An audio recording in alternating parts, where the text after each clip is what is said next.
Hey everybody, welcome to Field of Dreams on NCBN TT. My name is Steve David, I'm your host. Today I have with me an old friend, school day friend, who is here visiting in the country. Doesn't live in the country no more, but he's here visiting.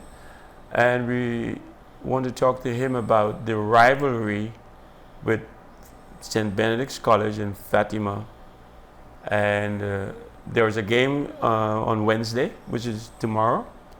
So he would be there, of course. And I want to take time to say welcome to Alan Cupid. Welcome to the set, Alan. I'm glad to be here. I know everybody knows who Alan Cupid is. And I know you are quite familiar and aware of what that rivalry with Fatima College and St. Benedicts was. And I want to talk to you a little bit about that and other things, catch up on some things that we left off. Sure. So, you heard about the St. Benedicts game, right? Yes, St. Benedicts, Fatima, the sequel. The sequel? Is that a good word for it? Yes. And are you backing anybody? Well, Benedicts for life. Of course. For life, Benedicts for life, because... I wanted to get Gary here so we can really have somebody from Fatima representing, Right, yeah. but it was not possible, so it's just you and me. So let's go back 58 years ago, I think it was, or 57 years ago, when Fatima played St. Benedict's College. Right. I hope you can still recall some of that. Sure. And what was it like for the days before the build-up to that game? Well, the build-up was, we literally had the best team, some of the greatest college players at that time. So people were coming to see good football, St. Benedict's College, and then they wanted to see who could beat St. Benedict's College, that being Fatima, being the other team in the north. So we had Warren Archibald, Leroy DeLeon, John Stedman, Kenny Joseph, Dick Furlong, Peter Bernard, they call him the Green Giant. Right. Right, and we had Kyle Whiteman, Adrian Chandler, Bede Wells. This was the team to beat. Star-studded. Right, Fatima had Everett Cummins, Earl Fu, Wayne Jackson, Glenn Seeley was the goalkeeper, God rest his soul because I think he passed.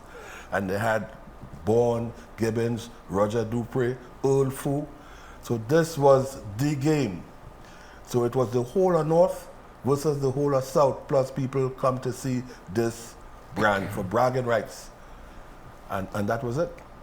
Which it will be Wednesday because Fatima has a following, a big following, and St. Benedicts, of course, still has I think St. Benedicts is unbeaten. So, which hasn't happened in a long time. So, it will be something. And hopefully we would see some of the old rivalry old guys show its head again. Right. Show again. Well, I've been since I've been here, everybody talking about St. Benedict's College. Now, my daughter, she went to St. Benedict's College. She taught at St. Benedict's College. My two sons went to St. Benedict's College. And now my two grandsons going to St. Benedict's College. So they're Benedicts by birth and by heart. But my daughter teaches presentation now. So she was supporting Presentation College. So I have to go to this game to see what is the result or what happened if the foundation is still there. Or what if the nucleus are good football is still there. I saw a couple of games, but I couldn't determine because of the condition of the field. It was rainy and muddy and all that. But I'm hoping to see good weather and a good game tomorrow. What were players? You know any players in the team? Because I don't. I don't know anybody on the team itself because I just came in Monday.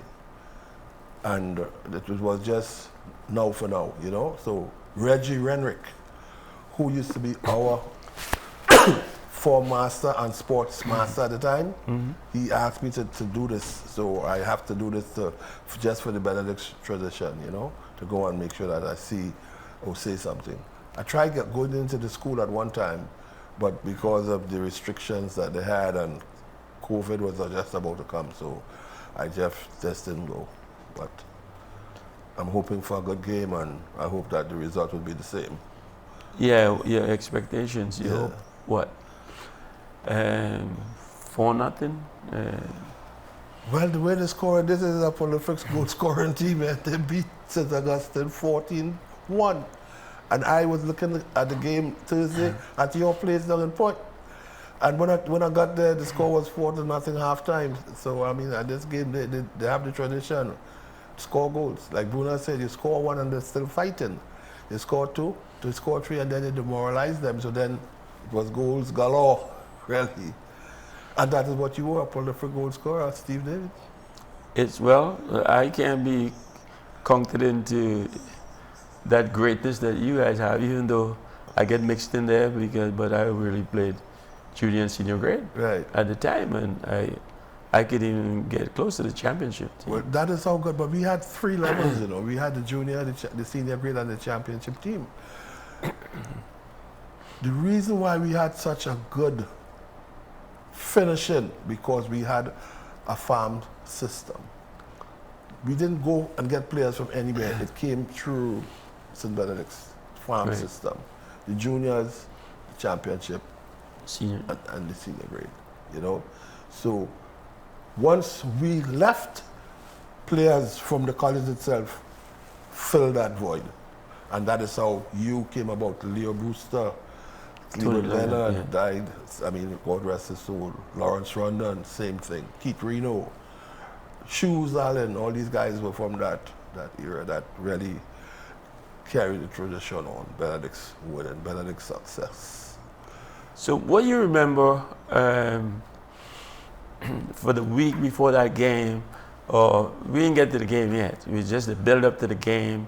What was life like for you, like during that week before the game? Did you have butterflies? Was you just... Well, we was sequestered. You know, Benedicts, the dam said, listen, we had to live together, stay together, pray together. So we all were on the college commons in Laramie. We weren't privy to the public, so we had to stay there and focus.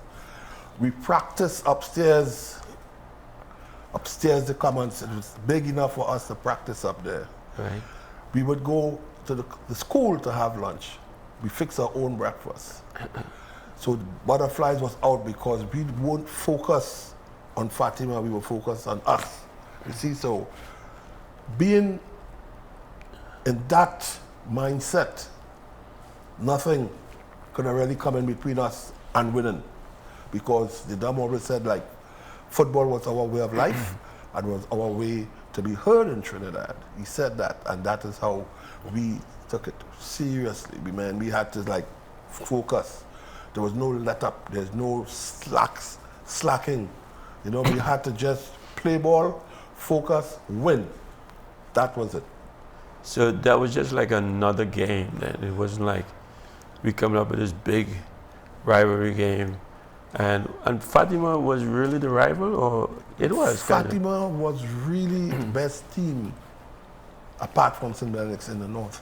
So we didn't see Fatima. We saw another game. We saw another team, because we couldn't take that and focus on that, because that would cause the butterflies. So we just went there to play football that day. The day would start. We went up. We had breakfast with the dam.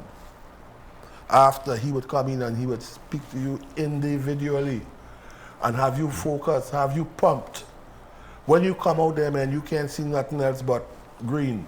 You see? Right.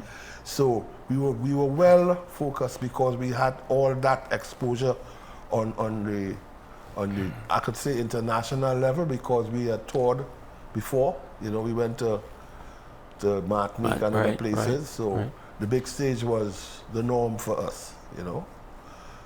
And that was it until that day of the game. So you remember running out in the field and seeing all these people in Skinner Park and screaming. We couldn't even run out, man, because we left Laramie 2 o'clock. The game was a 4:15 game. We left Laramie 2 o'clock, which is a 10 or 15 minutes ride. And we reached there 4 o'clock. I have never seen so many people in a game. It was just a narrow way to the dressing room and then to it was unbelievable. So we changed because we were halfway dressed from Laramie. And when we were not on that field, it was just the football path. Everything else was people, a sea of people. But we never go back into the dressing room, period. Because Americo Bruno said, listen, let's stay on the field, entertain on the field. So we would normally run out, wave to the crowd, halftime. Harry was our masseuse. Right. And he was like the everything. So you'd have drinks, glucose, whatever we needed, bring it right there on the field. So halftime we would stay on the pitch. We wouldn't go back into the dressing room. Right. And I remember a tradition Dom had was that when, like, you guys on the field, and then he would come out, and everybody would come towards him, and he would say what he has to say, and then they go back out. Yeah. You remember that? Yes. But the night before, when he have you individually, he would make you swear to fight the enemy until they drop. Oh, wow. And then you had to kiss the cross, and then you leave. So you were focused the night before. You were all focused. You were all, when I say you tuned in on the whole situation, because we knew that that opportunities that we had to go to St. Benedicts College, it was an opportunity for life. You know what I mean? So you had to either you perform then and fly up on the big stage, or failure was not in our repertoire. It wasn't there at all. No failure in our vocab. So we had to focus, and winning was the end game. The final score in that game was what, 2-1? 2-1. And we obviously scored and they equalized or something? We scored 5 goals to win 2-1, you know. How come? Because Kenny scored 3 goals, and the referee at that time was Lloyd DeGoville, and he disallowed 3 of the goals. But we were down 1-0. We were down? We were down 1-0. 1-0? And then Kenny equalized and make it 1-1. Then we come and we score again and they disallowed it. We score again and it was disallowed. We score again, it was disallowed. And then Adrian Chandler pick up midfield, beat one man, took that shot, 2-1. So Adrian scored a winning goal on that game. Yeah, I remember Adrian saying, Wouter always say, you know, you want to get an opportunity, hit it to go, you get an opportunity, do it. Yeah. You never know what can happen, because Wouter was into swerving the ball and all that kind of stuff. But Wouter wasn't the coach for that game. The coach was Americo Bruno. Wouter taught us all the fundamentals. We knew all the plans, 4-2-4, 4-3-3, WM formation, triangle. And Bruno came and taught us how to score goals. He said, you're playing football to score goals. So we weaken them by scoring frequently. So after a while, you're going to be walking in the goal with the ball, because we kill the spurts, you know? So that is how it was. And the Dam see this team through him. See what I'm saying there? And that is how, they always say that a fish rot from the head. And that is how he was focused so much, and he had us focused in that way that it was no letting up. You know? As you called so many players that brought back big memories, like Sandpick and all these guys, but you didn't call the ace. Who, Leroy? Yeah. I did. Oh, you did call Leroy? I did call Leroy. Okay. I did call Leroy. Because Leroy was the ace in the hole. He definitely was the ace. Right. But Leroy was the sweeper on the team, you know. Pick was the first stopper, because we played 4-3-3. Right. See what I'm saying there? 4 forwards, 3 links, and 3 backs, and a goalkeeper. So we attacked with 7 and we defended with 7. The 3 links and the 3 forwards, and then we defended with the 3 links and the 3 backs plus me. Leroy was the sweeper on that team. John Stenman was the left back. Kyle Whiteman was the right back. You couldn't get past Sandpick Peter Bernard in the air. So Leroy would clean up everything that came by. And then he was always a total footballer. You see? Okay. So, well, I'll tell you what, let's take a break now. When we come back, we will get into more of this. Viewers will be right back after the short break. Current affairs. That's it. That's it. Welcome, one and all. I am Vicky Love, alongside my sidekick, Mr. Aruka. Your partner in crime, Juliet. And we are going to be live on NCBN on a social media platform near you. IG, Facebook, YouTube. We are going to be Sensational, tantalizing, thought-provoking, dramatic, educational, real, sometimes spiritual, suspense, political analysis. drama. Take no prisoners, Juliet. Don't forget that part. Coming soon. 20,000 can rise against we like zombies. Hi, join us for your movie classics on NCBN TT Television Network every Saturday at 10:30 a.m. with repeats on Wednesday at 10 a.m. Streaming live on Facebook and YouTube. NCBN Television, the #1 online television network, bringing you the classics.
Okay, welcome back, viewers. Alan, there was something special about you and something unique with the fat cap that you used to wear. Tell me a little bit about that. What made you start wearing that? Or was that any help to you? Did you wear it for a purpose? Well, it was twofold. Mm-hmm. Because of the location of the goalposts in Trinidad, north-south. We had the sun on both sides. Right. So I used the cap to shade the sun, the sunlight, the glare. Mm-hmm. And then it became a style, but a style that had a purpose. It was saving me from the sun being in my eyes. If I go across to get a ball, I could actually see it with that hat being pulled down to shade the sun. And it became a tradition. Yeah, everybody likes it. But you were like a 14-year-old kid at that time. Were you able to touch the crossbar jumping? That was my focus. I would go under a basketball court and just elevate myself and jump straight up and hold the ring. Straight up from under the court, hold the ring, swing on the ring. So it was never a problem. The practice was to stand in the middle of the goal, and Bruno would hold the ball at the corner and post, and I had to dive from here and snatch the ball out of his hands before it dropped on both sides. So the focus was to go for the ball. Nothing in the 18-yard box coming in the air supposed to cross, and the 6-yard box was worse. everything up there, I had to go get it. Yes. Once it touched your hand, it had to stay. Looking back in time now on you, you seems like little. You used to fly from one end to the next, like you said, and up in the air, anything close to the crossbar to the V, you put it over the top. So you probably were real light on your feet. Well, because of the practice, it was 7 days a week, 24 hours a day for us. Because while we were down on the college campus, everybody had 2 to 3 balls. So you couldn't do your own thing. You had to stay there. So I mean, I'm talking about I'm practicing on the board. You know, so we had to do everything on the board because the ground wasn't all that. You know, St. Benedict's ground wasn't all that. So it wasn't that pretty good. You know, so we practice upstairs. The commons was really big enough so we could play an actual whole scrimmage up there, and then we would jog to Skinner Park. We would ride the bus to Skinner Park, practice from there, and then we would jog behind the bus back to Laramie. We did that one time. We went to Faizabad. We played BP Faizabad with Lance Moore and them guys. And then after beating BP Faizabad, we jogged to Forest, caught the bus, and then started to jog to Point. So our focus was on practice your skills. And then we put it together, and that was it. I want to ask you this. The best saves, 2 saves I saw you made.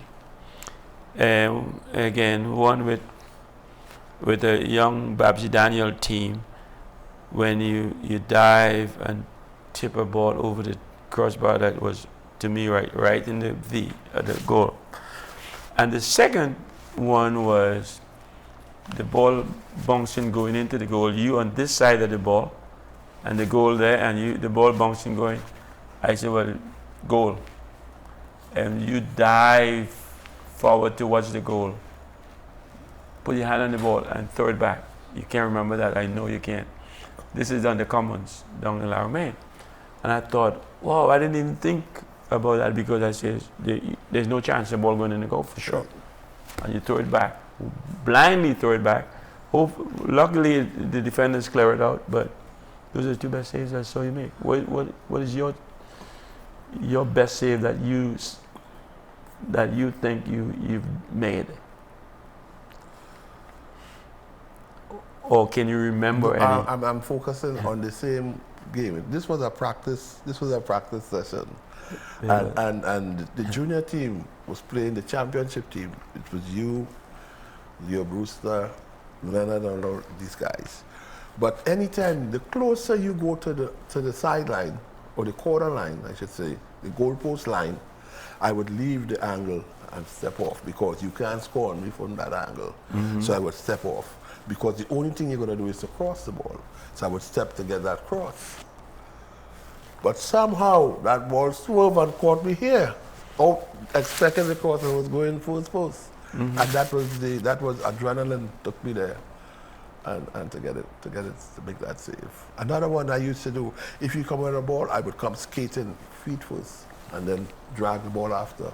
Right. So by me coming with my feet first, you had to jump, you know, and so you get. That's right. So even if it's you a 1-on-1, you can't get past me, because I'll make myself big, you know. Skate first and then have all my arms to get it. And you must jump, because I'm coming feet first, which was legal at the time, you know. Now they're going to say, oh, your peg's exposed. No, yes, you know. But looking at you in the goal, you were always a wide target. I mean, you weren't fat or nothing, but you were built. Yes. And always like a wide target, but very agile. Yeah, because I was always built, because I guess my father was that way. You know, I guess genes. You know, I was always built, but I was nimble, you could say, because of the amount of practice. Because I grew up in Forest Reserve. We had the biggest park in the world, Goddard Park. You know, in order to get on that ground, you had to prove yourself. And at that time, we had Alan Callender and Selwyn Moore and Butram Grell. So these are the big guys that would be taking shots, and I used to go after them. I had to fly. because there was a rivalry in Forest there. It was Orland Thomas. And Orland used to say for Faisabad at the time. And I just had to, in order, if you wanted to be successful at the time, you had to perform because they had plenty goalkeepers. Forest was noted for. They had George Baker before him, you know, and so Point had Cox Batiste. And then Pat Gomez came down. So I would go in them games and focus on the goalkeepers, you know, because I just love it. I think to me it was style, it was flair, you know what I mean? I think that was the most glamorous part of the field. So I could allow you that ball to pass me and then dive back and hold it. And that was a practice. So, and the motto was anything that touched my hand had to stay. There was no second chances. You know, slapping nothing down. You had to hold it, you know. And that's what makes St. Benedicts good, because me being in the back, people used to say that I couldn't save because I never got tested because Benedict's team was so good. But then I focused on controlling the defense and all that stuff from behind, and that was part of the goalkeeping, keeping it, getting your team in line too. And you're right, you mentioned Cox Batiste and Baker. Yeah. And they were both wide, but they weren't agile and light on the feet. They were, when they come like a tractor. Right. But you were different in that regard that I remember. Yeah, I guess it was different era, different style and different coaching. Them guys didn't have the training that I had, you know. Like I say, stand in the middle of the goal post and dive to the post and to catch that ball before it touched the ground, you know. And at serious, the elevation, it was like normal for me. I could stand under the basketball ring and just elevate yourself and hold it. So all of that was part, and that, you know, practice made perfect, you know. And that was it. Because from there, I went to a national Trinidad football session, you know, and we had trials. And the goalkeepers was Lincoln Phillips, Jared Figaro, Tommy Rock, another guy named Pemberton. But between Lincoln and Figaro, and it was only alone there was 6 college guys got called in that trial. And it was me and Lincoln, but Army didn't go, so me and Jamute went to Jamaica. That was the first leg of the CONCACAF back there in 1966. Well, yeah, I remember while in school, come home, and Civic Center, who you used to play for, is it Shell or Civic Center at the time? It was Civic Center. Civic. And you were the goalkeeper with Kenny Joe and Wilfred and Keith Douglas with Salim. Yeah. And you guys won the SFL easy. Scored a whole bunch of goals. Yeah. And all that. So that team was also, that was like a follow-up from after you finished St. Benedicts College. That Civic Center was the team that I saw you play with. Yeah, well, we played 5 finals in 6 days and 1 all, including the FA Trophy, because we had the same nucleus of players, so we knew each other, and Civic Center became the team to beat, you know, in Trinidad and Tobago, because we beat Army, beat everybody, because we had the same nucleus of players from St. Benedicts College, with the exception of a few like Tano and Melo Douglas, you know. But they had this guy before Pops, and he got hurt, so Melo came and took over. But this Civic Center was like that. I got 1 goal that season, 1 goal, and you know who scored the goal? Leslie Boodoo, when we played Point Up here. Yeah, Dave Travelay was St. Benedicts sportsmaster, and he came back. He heard so much about Civic Center team, and we went to play them. And Leslie Boodoo got a score goal, and we lost the game 1-0. Everybody cried. I said, I said, man, you guys didn't perform. You let Point Up here. I said it was a real letdown for the team, and that never happened again because we took it for granted. You know, everybody got head got swollen at that time. But that is the lack of discipline. That's why we lost. But in Point, you have to leave Point. This is for the footballers in Point. Have to leave Point, go out and establish themselves to come back to Civic Center to make the team. You left Forest, came to Point, which is unusual. Of course, you're the best goalkeeper in the island, so you're coming in. And why you leave Forest? And because Forest was a great team too. Yes. So why would you leave Forest and come to play Point?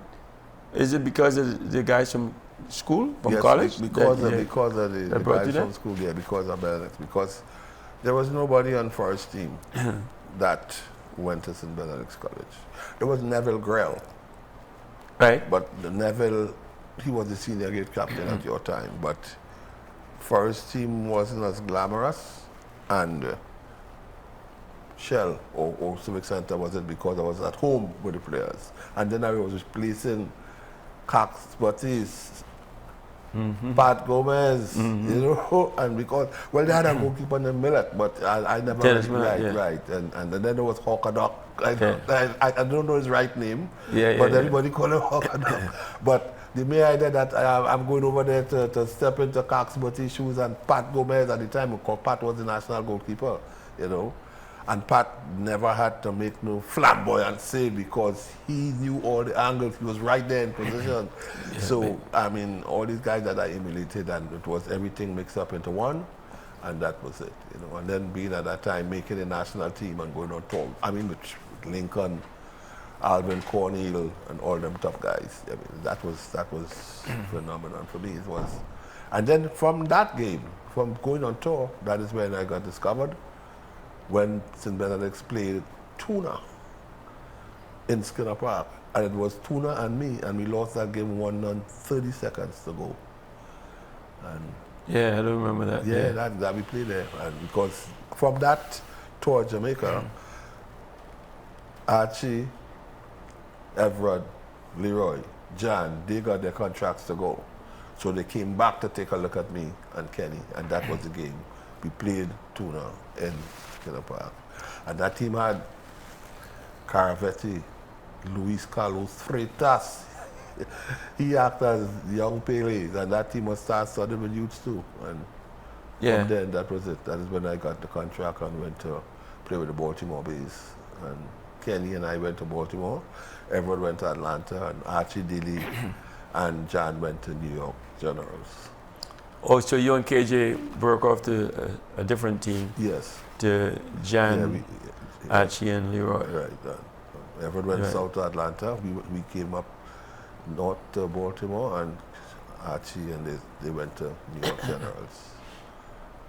I think you probably played at the time. You went to New York Generals at the time, or it was? Oh no. When I turned pro, I went to Miami Toros. Oh, okay. That is after our Haiti right thing. Yeah. But that is years after, 4 or 5 years after. Yeah. Anyhow, so I want to talk a little bit to you also about, your family. It looked like you recruited people for St. Benedict's in the family, or you made children to go to St. Benedict's, and they made children to go to St. Benedict's. Tell us about that. Well, my first wife, well, she died because she was from San Fernando Secondary, and got married. I had 2 boys, Art and Alan Stevenson Jr. and Art Dwayne. They both went to St. Benedict's College, did well, Alan is a shift superintendent at Atlantic Energy, and Art, he's a tool pusher he was Petrotrin before, and now it's Heritage. Okay. But I had a daughter too, so my daughter, she being the first, she taught at St. Benedict's College, So they have my daughter teaching St. Benedict's College, 2 sons going. And now my 2 grandsons, I had 2 sons. They go to St. Benedict's College too. But the tradition didn't end at that. There was a guy named David Regis. He had 2 sons that went to St. Benedict's too, and his daughter went to St. Benedict's. My son got married to his daughter.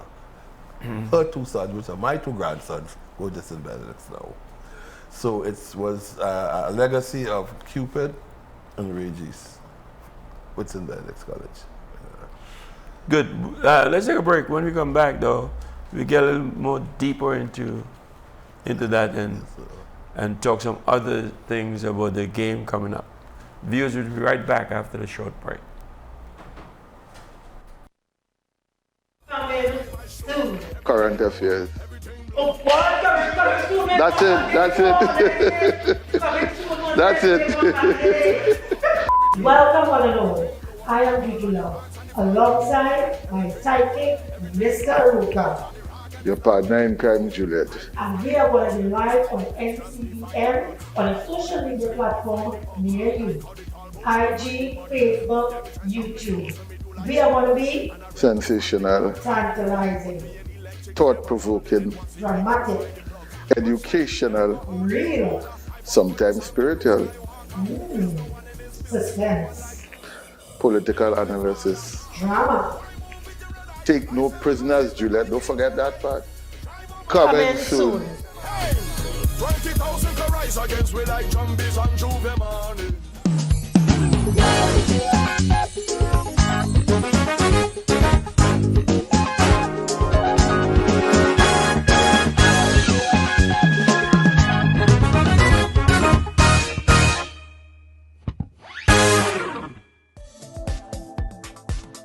Hi, join us for your movie classics on NCBN TT Television Network every Saturday at 10:30 a.m. with repeats on Wednesday at 10 a.m. Streaming live on Facebook and YouTube. NCBN Television, the #1 online television network, bringing you the classics.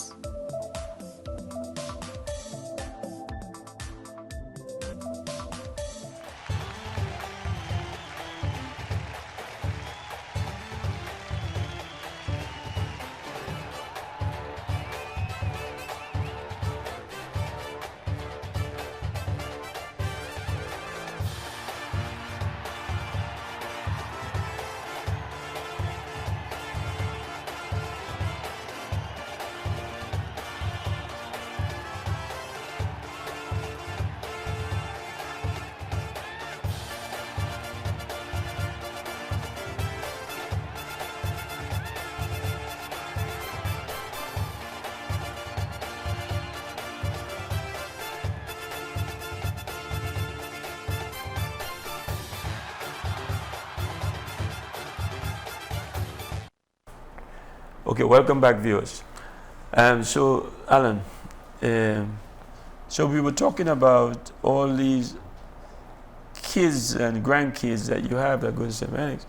Your heart is buried in the St. Benedicts. Dom had taught us a lot about, everything. I mean, Dom was Dom the father, Dom the son, and Dom the mother, Dom the father, Dom the everything. He really set our life to what it is. And so what's with St. Benedict's and you and the family, or is that just happened by accident? Well, I wouldn't say accident. I got a scholarship from Fatima Intermediate to go to St. Benedict's College. I wasn't even thinking about that because, like I say, I was 12, 13 around that time. Benedict's top goalkeeper or first division goalkeeper was Mervyn Joseph.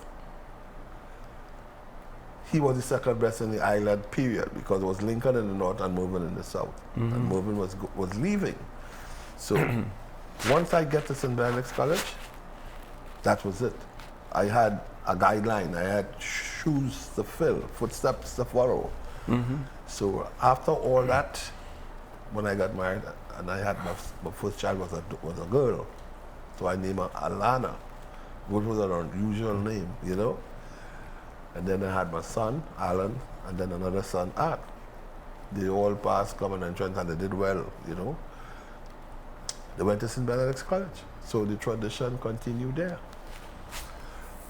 And then my daughter, she started teaching St. Benedict's College. So Reggie Renwick, who was my form master, he called me crying. He said, man, imagine I taught you in school and now I'm teaching alongside your daughter in St. Benedict's College. But she just loved St. Benedict's College. And the guys did well because they had my name to follow in the school, and because, at that time, the dom was gone. So now Art got married to St. Benedict's College alumni daughter. they had two boys, and two grandsons going to St. Benedict's College. So it's seriously a tradition that they follow, you know, and they love it because the name, the legacy go on. They could walk and say, listen, like that's Alan Cupid's grandson, you know? So they have to write up, perform or step up, you know. And it's good for me because when I come out, I went to pass through the college and check them out and make sure everything's good. Yeah. I was about to ask you if you ever went back into the school since you left, because I went back one time, and I'm disappointed at that right now because I felt like I should have gone back a lot more. Well, I live abroad, so every time I come to Trinidad, which was like every year because I come every carnival, I would go into school. Ali, little Ali, he was still there. So I used to go there and I would make a contribution to the football section. But I think it might be 3 years or 4 years ago when my grandson started to go there, just before the COVID. I went there.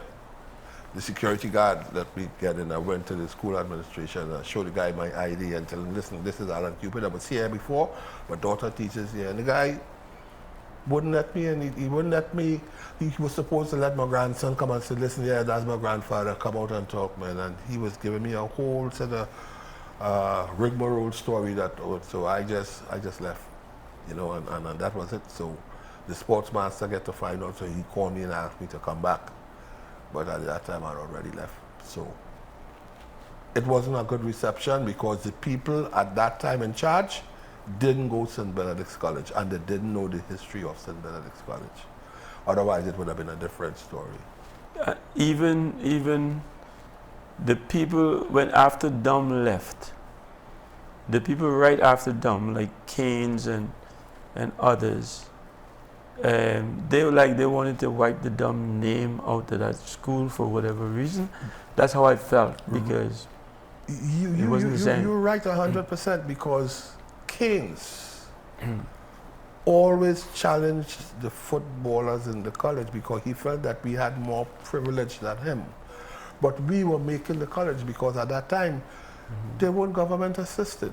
So people would used to pay dues, so we would make money from the shop owners and the business people around would donate money to the college because of the team, you see? Right. And that is what, and after we got government assisted, because you had to pay dues to go to St. Benedict's College. And Keynes thought that we had more privilege than him in the school. At one time, Kenny had done something wrong and he was the dean of discipline. Before it was Long was the dean of discipline. And Keynes wanted to beat Kenny for revenge. And the Dom come and said, no, we have to punish him in a different way. Right. Suspend him for a game, you know what I mean? And it hurt Kenny core because you're getting suspended. Kenny was the star at that time, you know. Archie and Dilly wasn't as good as Kenny in that little spur of the moment, you know. Kenny was it. And he had punishment for him when he got suspended for that game. So, yeah, I mean, that was worse than if you had beat him, you know. And that is what Keynes took on. And so he vowed to destroy all the legacies that the Dom started. That was the Dom building. That was his $100 and Mutilan Munan tractor that cut that land. Right. You see, and that was it. So certain people didn't know that, but that was he was harboring that because he figured that we got too many privileges. But we were the ones that really put the college on the map and was bringing in finance to the college at the time. Right. You know, yeah, and that's why I never went back. I didn't felt like I was welcome like how we were when we were attending school. Yeah. So but I live to regret that kind of, because now that, you know, it's like I went there when Reggie donated some computers to the school. Right. And they say, oh, you know, and you never came back. Yeah, but when I went there, Declan Singh, he was the principal. John was still there. So, and Franklin Barker, he was in the snack, he was still alive. Yeah. But so every time I come, I would go. But I felt really disrespected with this last regime when I went there because I identified myself, literally given my ID. And he was telling me about people come here and well, I said, look man, this is my ID. Call my grandson and you know, and then I said, let me talk to somebody else. And she was saying the same thing, people come here and claiming to be such and such and such. So I just left it alone. So if the gates were open to us as footballers, or ex-footballers in the school, or ex-student athletes, and would you have gone back and nurture or tutor or you know, lend your expertise to some of the footballers coming up, or what? Well, I've been away for a long time, but between the period of 1972 to 1979, I'd coached a team in Forest Police, and I recruited a lot of guys. 7 of them went on to the national team. And we've been unbeaten from Division 4 up to Division 1, you know. So I did try, but it really was my passion after that because it was no money to make, you know what I mean? And I had a family to feed at the time. I have a wife and 2 kids at the time, you know? So when I went back, because from America, after my professional stint, I came back. And then I went on and that was it, you know, and all my kids did well. So I have no regrets because it took a while, because everything goes in a cycle, you know? Because John was there. Right. Yep. And John fell out with them too. Right, yep. And he was there, and he had the same problem with Keynes. With Keynes, yeah. Right, So if you were to see the guys now before the game, because the whole point of this show is really the rivalry, but we end up talking a lot of different things. And how would you tell them to prepare? I say let their practice, let their training flow. This game should be another game. This game shouldn't be that big in your heart, in your mind, because this is what you're accustomed doing. Play ball, be yourself, stick to your discipline, and play for the guy next to you. And remember that, like I say, there's no I in team. Right. You know, and once you have that training and you have your discipline, you play. And the dumb used to say, fight until they drop. You never stop scoring. They see, like now if you score in a game and you score, they pull out the players and no. We play to win the game. So you have to be focused on you, and then it's going to rub off with the rest of the team. So they shouldn't be all over the place. Keep your mind focused on that game, and there'll be no butterflies because this is what you normally do, and everything is going to fall into place because of your training, because of your practice. So now I'll put you on the spot. You're the coach. How you approach this game? What style you play? Or I mean, it's very difficult because I haven't seen Fatima, I know, but. What do you do? You take them out for camp before? What do you do? The night before, you let everybody be themselves. Be cool. You bring them together. Together, we probably have a meal, you know, and we just relax. You break the tension, break the ice. Let them know the game is important. Tomorrow.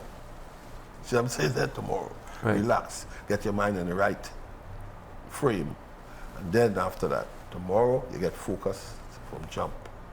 Nothing, you come like a horse with blinders, you focus. You're not going to let any little chat from the side because people would say like, listen, well, so on Fatima this and Fatima that, they got the biggest crowd. You didn't play in the crowd, you're playing them 11 guys on the field. So focus on that field, play your system.